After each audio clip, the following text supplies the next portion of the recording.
और दोस्तों दोस्तों करोड़ों लोगों का एंटरटेनमेंट बॉलीवुड अब खत्म होने जा रहा है। मतलब सोचिए, अगर कॉफी वाले फेमस करण जौहर का बिजनेस डूबने की कगार पर आ सकता है और वही अपनी धर्मा प्रोडक्शन को बेचने की सोच सकते हैं, तो बाकी लोगों का क्या हाल होगा। वैसे अगर सलमान भाई की फिल्म द बुल फ्लॉप होने के डर से बीच में ही बंद हो सकती है, तो सोचिए बाकी एक्टर्स का क्या होगा। शायद उन्हें अपनी फीस कम करनी पड़े।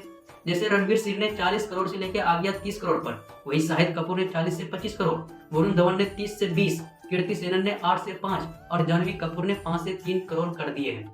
या फिर ये सारे बॉलीवुड के दिग्गज सितारे भागकर साउथ इंडियन फिल्म इंडस्ट्री की तरफ चले जाएंगे। भाई आखिर पापी पेट का तो सवाल है, क्योंकि कोविड के बाद हिंदी फिल्मों से जनता इतनी बोर हुई है कि सिनेमा हॉल में आने वाली दर्शकों की संख्या 40% तक गिर गई है। बड़े स्क्रीन वाले थिएटर अब उन्हें भरने के लिए स्वीकल या पुरानी फिल्मों को फिर से चलाने पर मजबूर हो गए हैं। और नई बढ़िया पिक्चर जो ऐसा अकाल है कि पैसे कमाने के लिए अजय देवगन और आलिया भट्ट जैसे फिल्म स्टार्स ने दूसरे बिजनेसमैन में हाथ आजमाना शुरू कर दिया है। दोस्तों कभी थोड़ा आप भी हमारे चैनल को सब्सक्राइब कर दीजिए और हमारे वीडियो को लाइक कर दीजिए और हमारे चैनल पर पहली बार आने चैनल को सब्सक्राइब कर दीजिए, क्योंकि हम आपको ऐसी वीडियो आपको भेजते रहें और दिखाते रहें। तो चलिए वीडियो को शुरू करते हैं। खबर आई कि सारे गामा जिसने पिछले साल 520 करोड़ कमाए थे, अब यह खुलासा हुआ कि पर्दे के पीछे कारण काफी समय से अपनी कंपनी का एक बड़ा हिस्सा बेचने के लिए अच्छी खासी कीमतें की तलाश में थे, जिस पर अब बॉलीवुड की असली झटका लगा है। जब आखिरकार कोविड शील्ड वाले आधार पुराना वाले धर्म प्रोडक्शन के 50% की डील पक्की कर ली। जौहर साहब का रोना तो फिर लाजमी ही था। आज के मुश्किल माहौल में एक स्वतंत्रता प्रोडक्शन हाउस अपने दम पर बड़ी बजट में फिल्में बनाने की जोखिम नहीं उठा सकता है। डायरेक्टर्स के राउंड टेबल पर करण ने सुपरस्टार्स पर भी निशाना साधा कि मर्द एक्टर्स को अपनी ऊंची फीस पर फिर से सोचना होगा। लेकिन इस पर जोया अख्तर, जो बेबाक बयानों के लिए मशहूर है, उन्होंने पलटवार किया। करण तुम देना ही बंद कर देना हो। यहाँ तक कि धर्मों के रॉकी और रानी, जिसमें भारत में 160 करोड़ रुपए कमाए, मुश्किल से उसके 150 करोड़ के बजट से ज्यादा कमा सकी। असली मुनाफा तो विदेशी कलेक्शन से ही आया। दोस्तों वे जमाने गए जब स्टार पावर बॉक्स ऑफिस को हिला देती थी। आज स्थिति यह है कि भरोसेमंद अजय देवगन की मैदान भी बुरी तरह फ्लॉप हुई है। अक्षय कुमार और टाइगर श्रॉफ भी बड़ी एक्शन फिल्में बड़े मियां छोटे मियां भी 350 करोड़ के बजट में सिर्फ 110 करोड़ ही कमा पाई और बॉक्स ऑफिस पर उसका बुरा हाल हो गया। तो इसमें कई हैरानी की बात नहीं है। अक्षय की खिलाड़ी वर्सेस खिलाड़ी और टाइगर की स्क्रू ढीला जैसी बड़ी फिल्में बाहर फेंकी दी जाती है। रणवीर सिंह के 5 प्रोजेक्ट्स भी रुक गए, लेकिन दोस्तों फ्रेंचाइजी की संभावना बनी हुई है। सबसे बड़ा झटका तो तब लगा जब धर्मा प्रोडक्शन का सलमान खान की फिल्म द बुल को भी ठंडे बस्ते में डाल दिया गया। इसके बावजूद सलमान ने तो बार बार फ्लॉप के बावजूद बॉक्स ऑफिस पर धमाकेदार इतिहास रचा है। बस इसी के बाद से बॉलीवुड बदलने लगा है। कई बड़े एक्टर्स ने न सिर्फ अपनी फीस घटाई, बल्कि अपनी फीस का सिर्फ 20% एडवांस लेने के लिए मान गए। बाकी का पैसा प्रोड्यूसर के मुनाफे के बाद लेने पर भी राजी हो गए, जिससे अब मूवी बनाकर कमाना थोड़ा आसान हुआ है। क्योंकि अक्सर एक्टर्स की फीस प्रोडक्शन बजट का 60 से 65% तक खा जाती है और हाथ में बेचता ठेंगा है। एक्टर्स को बदलते देखकर प्रोड्यूसर ने उनके पर्सनल स्टाफ में भी कटौती करना शुरू कर दिया, जैसे हेयर ड्रेसर, मेकअप आर्टिस्ट और प्राइवेट सिक्योरिटी।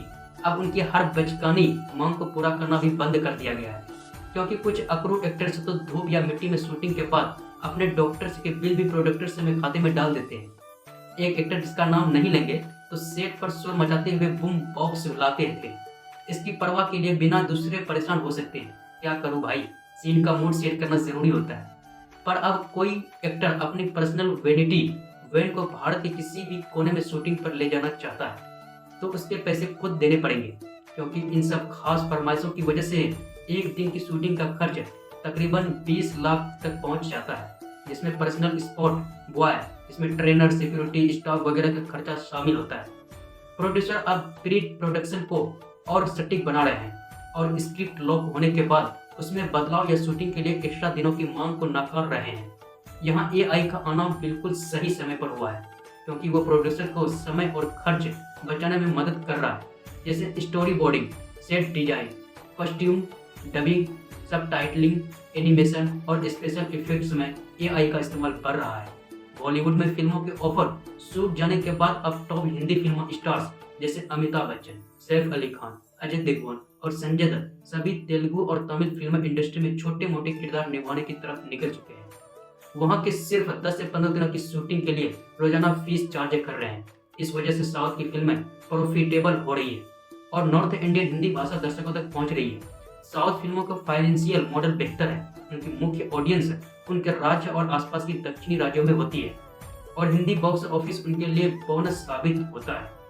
साउथ के सिनेमा घरों में दर्शकों अब भी भर भर कर आ रहे हैं। इसका कारण है फैंस के सुपरस्टार्स के प्रति जबरदस्त वफादारी और दूसरा बेहतर कंटेंट। दोस्तों, कोविड के बाद से हिंदी फिल्मों के दर्शकों में 40% की गिरावट आई है। लोग OTT और स्ट्रीमिंग प्लेटफॉर्म की तरफ छलांग लगा रहे हैं। फिर भी कोविड से पहले जितनी 5 से 8 हजार करोड़ की टिकटें बिकती थी, आज भी उतना ही बिक रही है, क्योंकि चालाक थिएटर वाले ने टिकट के दाम बढ़ा दिए हैं। वैसे भी PVR और आईनॉक्स जैसे बड़े मल्टीप्लेक्स का असली कमाई तो कैरामल, चीज, पॉपकॉर्न और खाने पीने की चीजें बेचने से होती है। यही वजह है कि सिर्फ 25% टिकटें बिकने पर भी वो मुनाफे में रहते हैं। इन खाली थिएटर्स ने प्रोड्यूसर को यह आइडिया दिया कि वे अपने पुराने फिल्मों को उनकी एनिवर्सरी या खास मौके पर रिलीज करें। इसे काफी दर्शक खींच चले आए। यह आइडिया फायदेमंद भी साबित हुआ। कुछ री रिलीज जैसे धुबांड ने अपनी ओरिजिनल रिलीज को भी पीछे छोड़ दिया, जिसने पहले 15.5 करोड़ कमाए थे, लेकिन री रिलीज के बाद 8 करोड़ और कमाए। इसी बीच 850 से ज्यादा सिंगल स्क्रीन थिएटर्स बंद हो गए, क्योंकि उनकी कमाई पूरी तरह से एक फिल्म की सफलता पर निर्भर थी और इसलिए उनका भट्ट बैठ गया। फिर भी बिना डरे अजय देवगन ने आलीशान मल्टीप्लेक्स NY सिनेमा में निवेश किया। वही टिशुन सिनेमाज भी एक सस्ती एयरलाइन की तरह छोटे शहरों में 99 रुपए की सस्ती टिकट वाले मल्टीप्लेक्स खोलने की प्लानिंग कर रहा है।